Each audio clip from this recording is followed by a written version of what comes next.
Hey guys, welcome back, and today we are going to be looking at my sewing machine. It is the lifeblood of all the crafts that I do, that you see on my channel, and I realized that in the time that I've had this channel, I have never given you guys a review of my sewing machine, so we're going to be doing that today.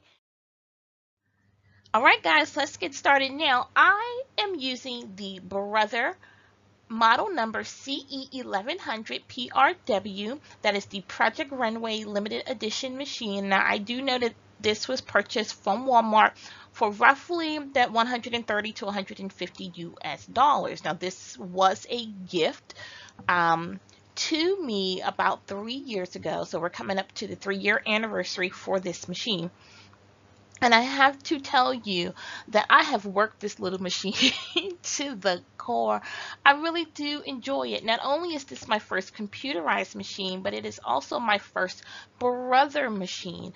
And there are a lot of highs in terms of this machine, and there are a couple lows, and we're going to go over that. Now, in terms of the overall setup of this machine is very standard. Even though it's a computerized machine, it is still a very standard in terms of its setup. Excuse me. So you do have your dog feeds and your presser foot, and you also have the thread guide, which you can see in a couple of the other pictures. The balance wheel is on the right hand side as you are facing the machine. And then your stitch width regulator and your stitch length regulator is actually that display screen in the middle with the little button controls.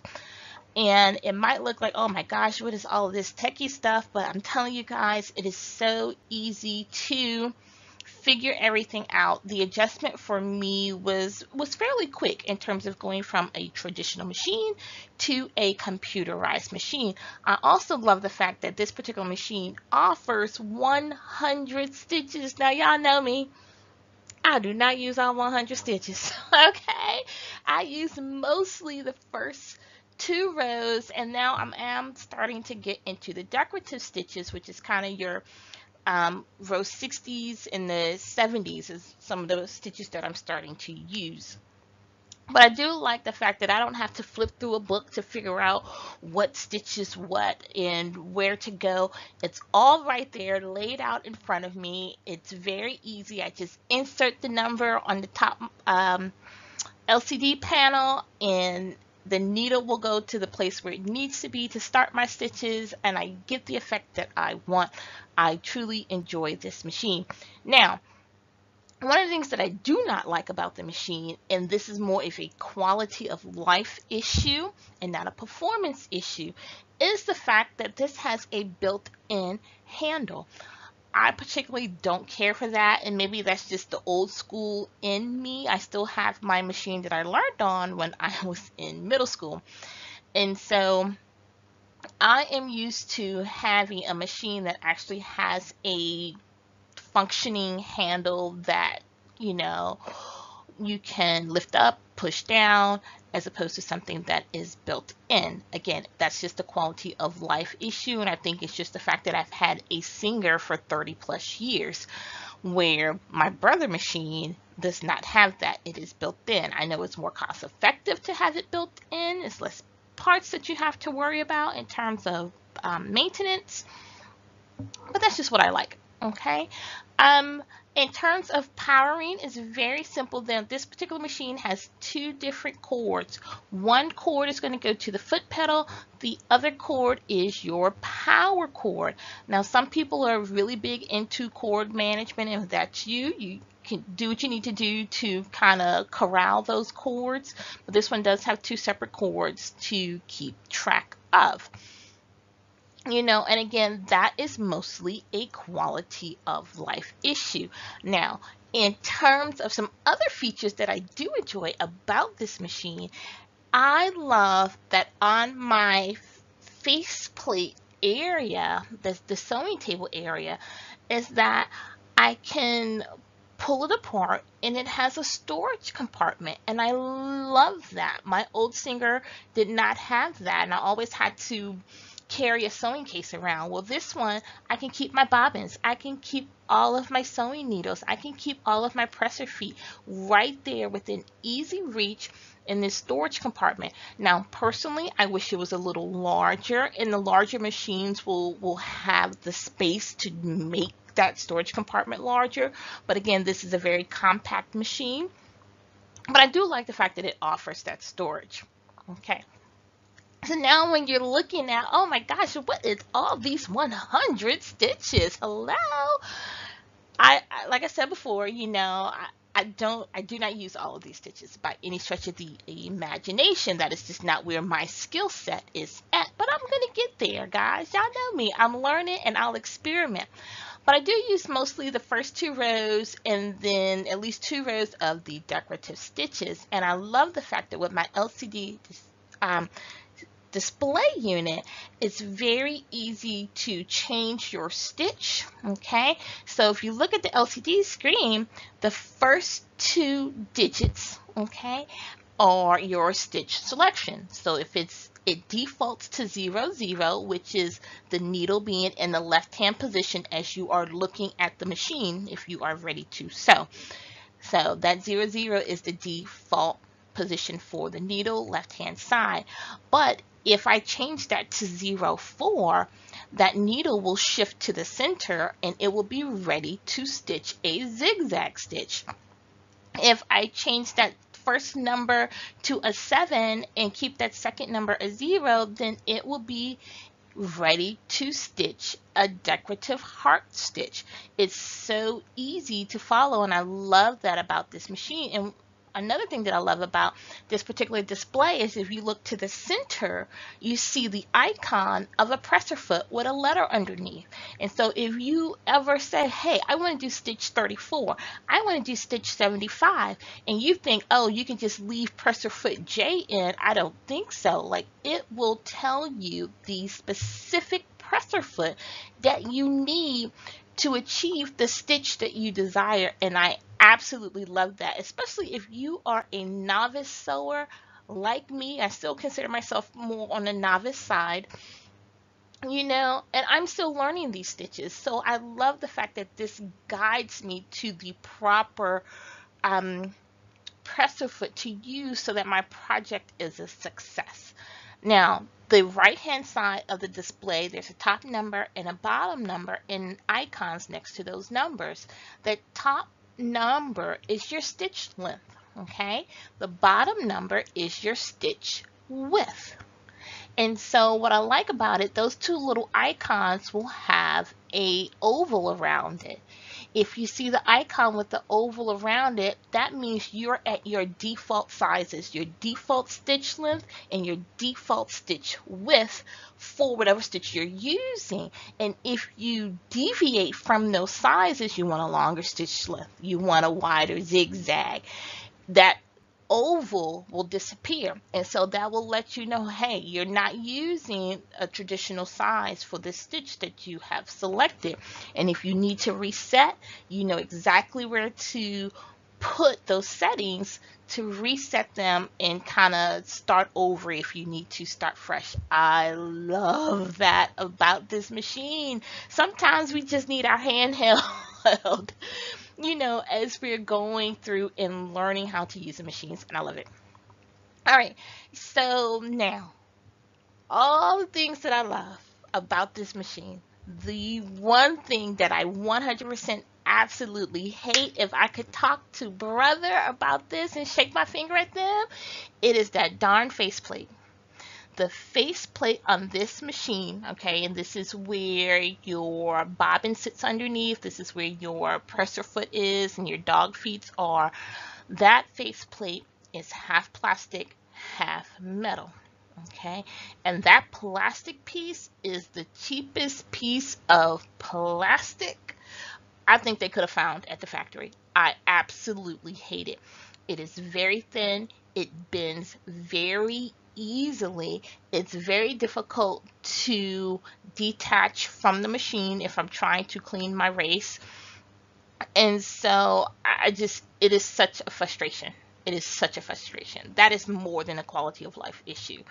The metal piece on the back The one thing I do not like about that is that the screws are not attached to the metal piece. So as you are unscrewing, it's very easy for those screws to fall down into the machine, and then you have big problems. Okay, so I really wish that the faceplate was designed completely different. All of my other machines all have a 100% metal faceplate, and I love that. But that plastic is too cheap for me. It's just too cheap for me. And that could make a difference, if you are looking for something that has a much higher quality control aspect to it, that could bother you. It really could. All right. Whew. Finally got that off my chest, y'all. Okay, now let's talk about maintenance and performance for this sewing machine, guys. I gotta tell you, okay, first and foremost, y'all see the picture. That's sad. It's really sad. Do not let your machine get like this. Okay, so this picture was taken about 2 months ago, and I was getting ready to work on a real big project. If y'all seen my video, I made my winter coat. Go check it out. So this was right before I started my winter coat, and I was like, oh my gosh, I have not cleaned the race to the machine in forever and a day, and you guys can see what it looks like when it is not cleaned. And so I was like, okay, you gotta do this, because let me tell you, if you do not take care of your machine, it will not take care of you. Clean it regularly. Now, my machine does not take oil. And I guess, again, growing up with more traditional sewing machines, I've always thought, okay, we got an oil machine. Where do I even get oil from? This particular machine does not take oil. And I don't know if it's all computerized machines, but I know that this Project Runway CE1100 does not take oil. You just need to dust it and keep the interior clean, with a spray air can or with the little cleaner that it comes with, and it should maintain itself. Now, in terms of performance, y'all know me. Y'all know I have worked this little machine left and right and front to back. I enjoy sewing with it. I think the performance is very smooth. I've said it before and I'll say it again. This is a great little machine for people who are learning to sew, your beginner sewers, your intermediate sewers. This can definitely handle a wide variety of projects. I have done quilting and bedding projects on this machine. Most of my projects go up to a twin size, just mainly because I have young children, so a lot of the things are from crib size to twin size. But I have done quilts on this machine. I have done tag blankets. I've done other little blankets. I've done weighted blankets on this machine. I've made several weighted blankets for my daughter who is on the autism spectrum. I even made a weighted sleeping bag on this machine, guys. So when I tell you it can handle those projects, it can handle those projects. Now, I also make purses and totes. So if you're looking for something that can handle smaller, more dainty projects, guys, y'all know this is it. I have done more detailed work with this machine. I really enjoy the way it handles the variety of fabrics that I use when I am doing my purses and my totes. And y'all know, okay, I just plugged my video. I made my winter coat. Y'all know this machine can do clothing. Okay, now that was maybe a medium weight winter coat with the fur sleeves. I've done dresses, I have done pants, I have done pajamas, skirts, pillowcases, you name it, I have done it. Now, I don't wear the pillowcases, guys, okay, but you know what I'm saying. But this machine can handle anything from your home decor to your clothing to your accessories. I do enjoy the performance output of this sewing machine. All right, guys, so my final thoughts on the Project Runway CE1100 machine from Brother. I really do enjoy my sewing machine. I've had it again for almost 3 years now.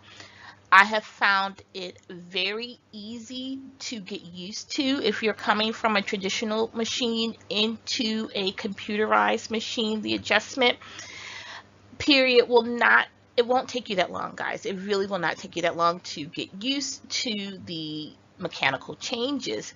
Now, the high points for this machine are the controls, the stitch variety.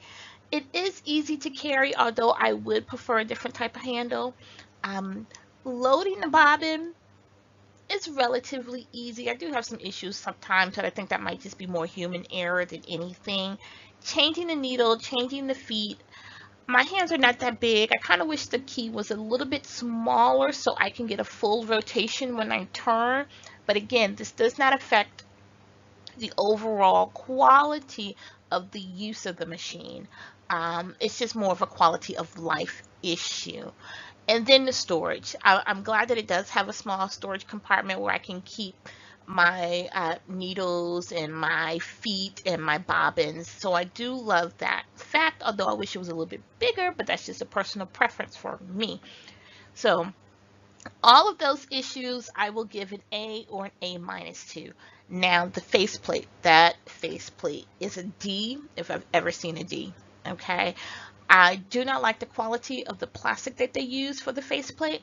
I do not like the fact that the screws are not attached to the metal portion of the faceplate.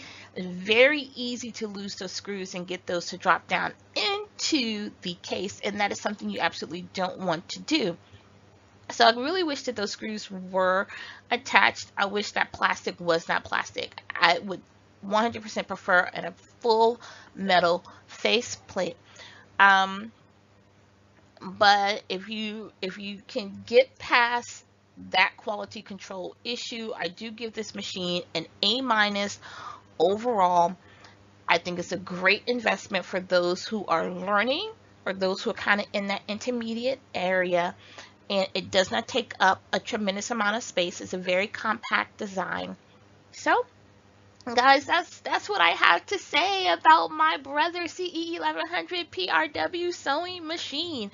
I like it. A few little tweaks here and there. And guys, if you have any questions, you know the drill. Leave it in the comments below. And we'll see you in the next video. Okay? Bye-bye.